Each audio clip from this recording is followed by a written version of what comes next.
Good afternoon, everyone. It's March 27th, 2019. I made a video a few years back on the channel that got banned about the day I got shot. I'm going to go ahead and make that video again.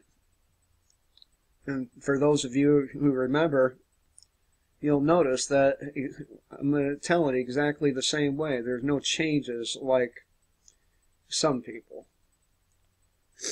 So, most of you who know me from Discord and other things, you know that in Michigan I was one of the main distributors for marijuana.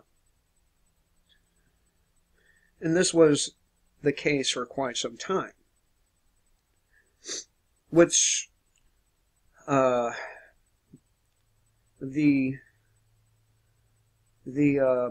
instance I talked about in my previous video stemmed from my position. Well, I was getting anywhere from 500 to 1,000 pounds. Sometimes it was less, but not very often, of marijuana fronted to me every month. And I would make it disappear. I mean, literally. I would get it and it'd be gone. And they liked that. And they liked that a lot. Well, 9/11 happened. In the summer following 9/11, it was hell to get shit from Mexico to America. And this was back when the pot industry in the United States was just starting to blossom.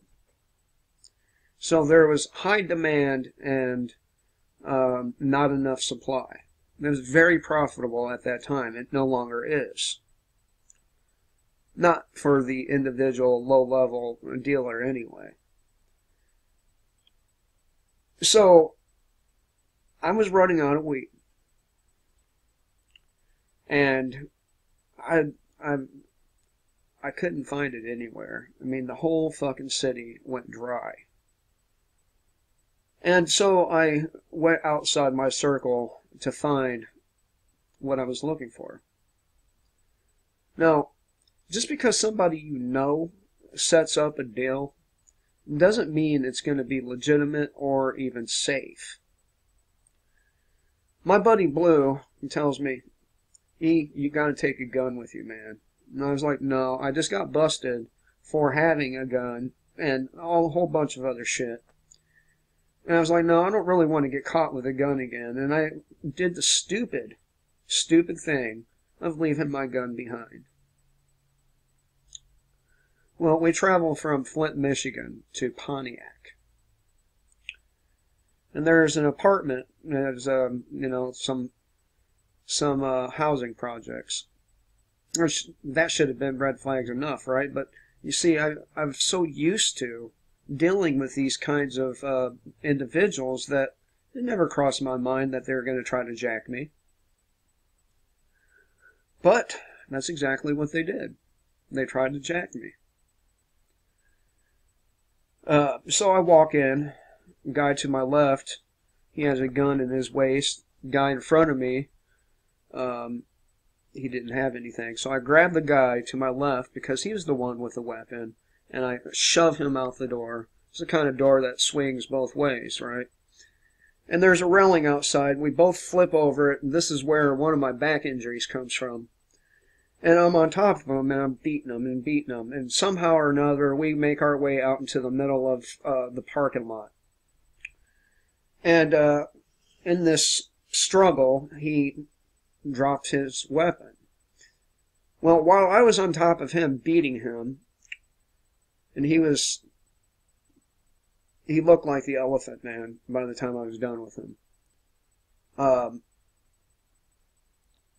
The guy was beating on me in the back of my head, and I wouldn't get up, and finally he just let a couple fly. Lucky for me, I moved, and if I hadn't, I'd be dead. 2 of them. I have flashbacks of this all the time. I have flashbacks of all kinds of shit.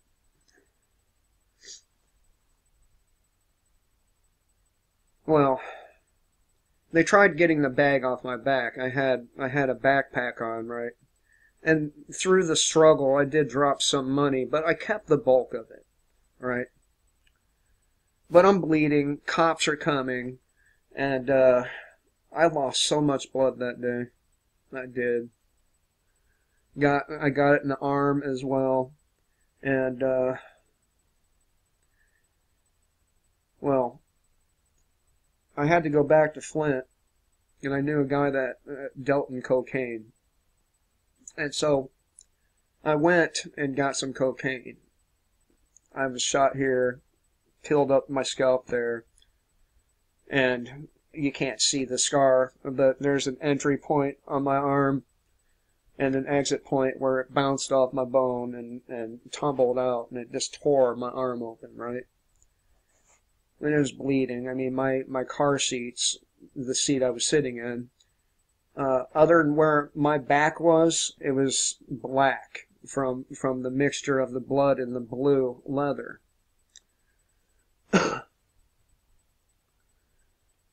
But I get some cocaine. It's the first time, actually, I done cocaine. And I put it in the wound. I numb it up, and I had to sew a couple of layers of stitch with one hand, and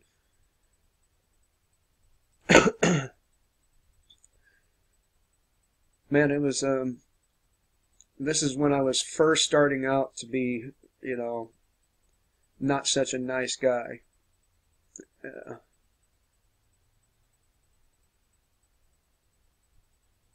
About that time anyway. It was maybe a year before that. But I did it. I lived through it. I lost shitloads of blood. And after that, I kept bags of saline and bandages and shit, just in case I ended up with another hole in me. But that day changed me, and this is the reason I'm talking about it. It changed me. That and a few others, because not long after that, I ended up being hit in the face with a baseball bat, having my whole face broke, my nose shattered. But one thing that I learned from these events is change. It comes violently. It comes suddenly. Just look through your history, right? Our founding fathers, George Washington, the like, they wanted a change. And what they have to do? They had to kill for that change. They had to sacrifice lives for that change. And without those deaths, without that sacrifice, this would never have been. The Magna Carta, another instance in our history where it took violence and force to make a major change. Not that these things done a whole lot of good. I mean, they did at that time, but all these years later, they're dead documents that mean nothing. They mean nothing. At least to the people who run our country. They might mean something to the patriots, whatever that means. But to the government, to the people who actually control things, those are just empty words. They're empty promises that could never be fulfilled in our current system. It could just never be fulfilled. Look, you can't have guys riding around in cars with guns looking for trouble and having freedom at the same time. These things cannot exist in the same space and time without conflict. It took a lot of violence, a lot of pain, a lot of blood for me to change. Change from that nice, loving, caring person to the cold-hearted motherfucker you see before you. I'm not kidding when I tell you I have very little feelings left. I've said it before. It's almost like I'm not human anymore.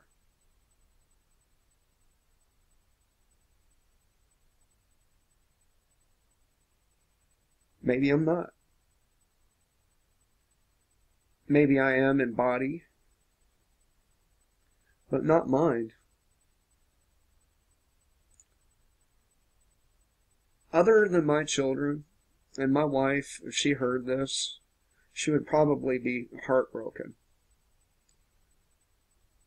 Other than my children, I feel no actual love.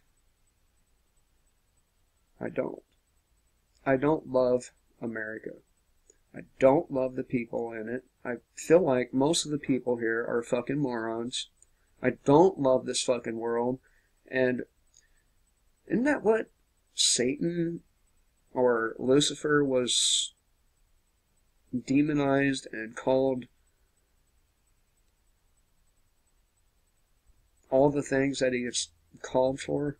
Not liking human beings?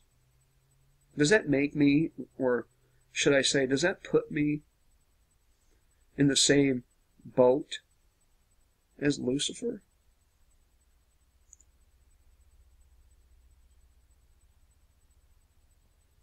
Because I don't like people.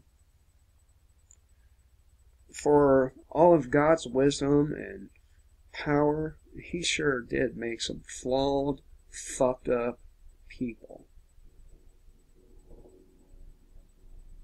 Military helicopter above. Sounds like the double-bladed one. What's that called? I forget. Definitely. Big-ass cargo helicopter. Yeah. Anyway. Change.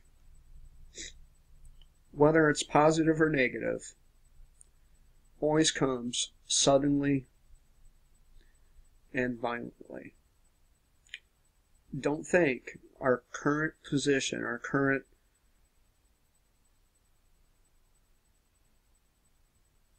position isn't going to be the same. Just look at history. Now, if David and Goliath were real, it's very possible they were. That too was one of those moments where it took violence to change the world. And our era is no exception to that rule. So, all you people out there who think that you can affect change through signs, love, and other peaceful means, you're not paying attention to history. There's only one person I can think of who made any kind of change to the world without violence, and violence was inflicted upon them, so there you go again, violence.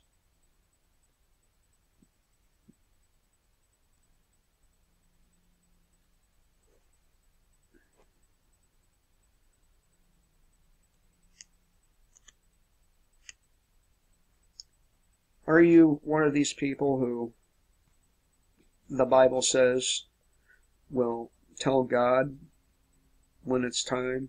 Or do you pray to God now and tell him, why are you letting these evil, wicked people get away with the shit they're getting away with?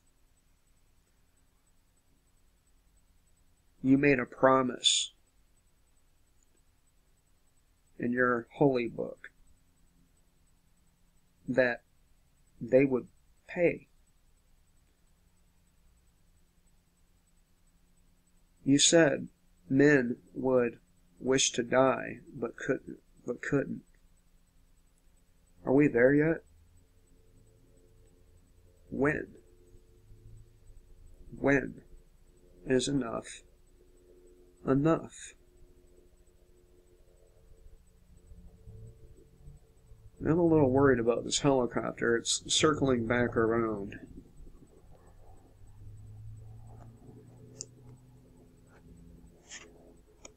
When is it time? When is it time to make that change? When is it time to give yourself to a higher cause? I mean, I don't even have any feelings, and I know that it's time. What's your excuse?